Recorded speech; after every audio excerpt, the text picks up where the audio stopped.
It really was just a normal day before it happened. My big brother Dan came to visit me. And when I say that, I mean he came to beat me in some Super Smash Bros. And get the last of his things for his move. Dan was moving to his university, and I really didn't want him to leave. Despite our age gap, which was about 6 years, he'd been my best friend since we were kids. And I was so antisocial, I wasn't good at making any new ones. I pleaded for him to stay and go to state college, but he gave me this whole spiel about paths and how he has to take his own now, whatever that means. It just really sucks, you know? My best friend, my brother, leaving to a whole nother state. I hate where my parents and I live now. There's nothing fun to do around here at all. It's just a bunch of trees and shrub. I mean, there isn't even a neighbor I could hang out with. The next house down was about, half a mile further up the road. Yeah, I'm starting to get why Dan would want to leave.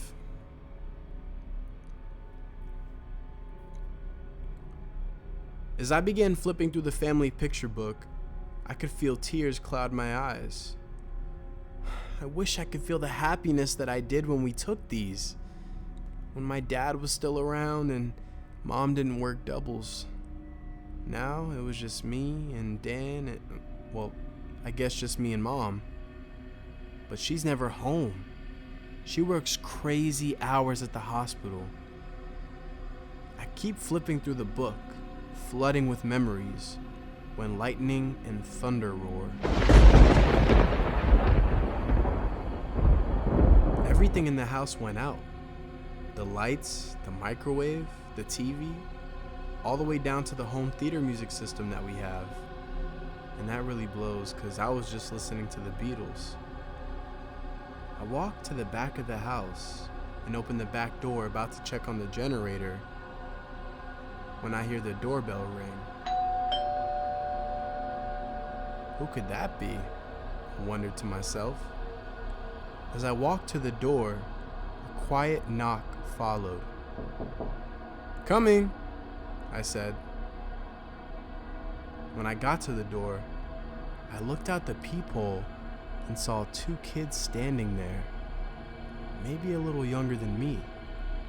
A tiny girl, she looked about 7, maybe 8, and the boy looked like he'd be somewhere around 13. They were both in hoodies with their heads down. I hesitated to speak when the boy muttered, "You're at the door now?" I stood behind the door puzzled. Yeah? What do you guys want?" "We just need to use your phone. We got lost and can't find our mommy and daddy. Can you let us in?" I don't know what it was, but goosebumps creeped up my whole body. Something didn't feel right. Not just the fact that my neighbors were a half mile down and didn't have any kids. And not just the fact that there weren't any other homes for miles and miles. No. There was something otherworldly about these kids that I just couldn't put my finger on. I felt as though they could hear my thoughts, like they were in my head. They seemed almost supernatural. "I can't let you inside. My parents told me not to let strangers in." The girl stood, silently still, as she had been, but the boy's head twitched, still hanging down with the hoodie on. "But your parents aren't home." My eyes widened like a camera lens. The boy and girl slowly tilted their heads up. "We just want to use your phone. Let us in." I could barely manage to understand what he was saying. Not because it wasn't clear.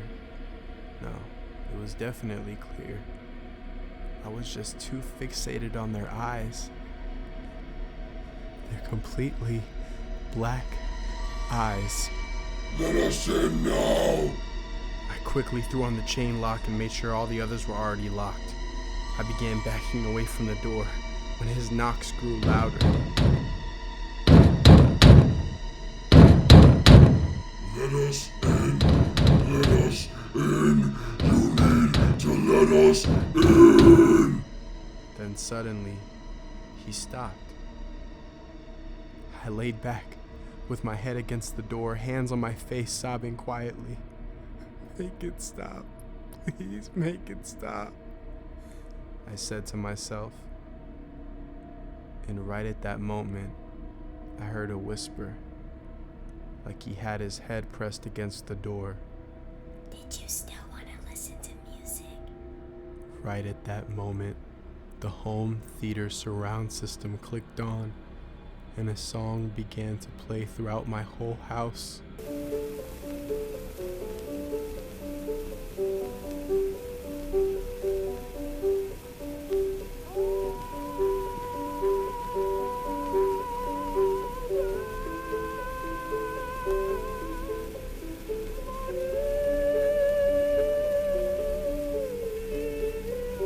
Make it stop.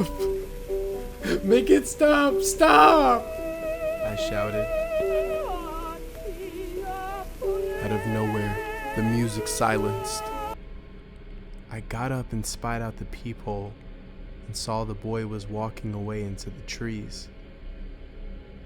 Fantastic, I thought to myself. But I noticed he was walking alone.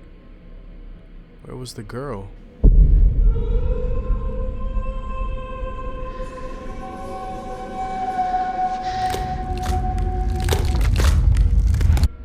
I turned to see the little black-eyed girl crouched right behind my open back door.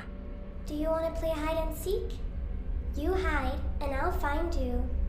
On all fours, her back bent in the opposite direction, head upside down, glaring at me with a smile. With what seemed like pure adrenaline, I sprang to the door, slammed and locked it shut with Godspeed. Go away, I yelled as I hid behind the living room couch. Please come and play with me.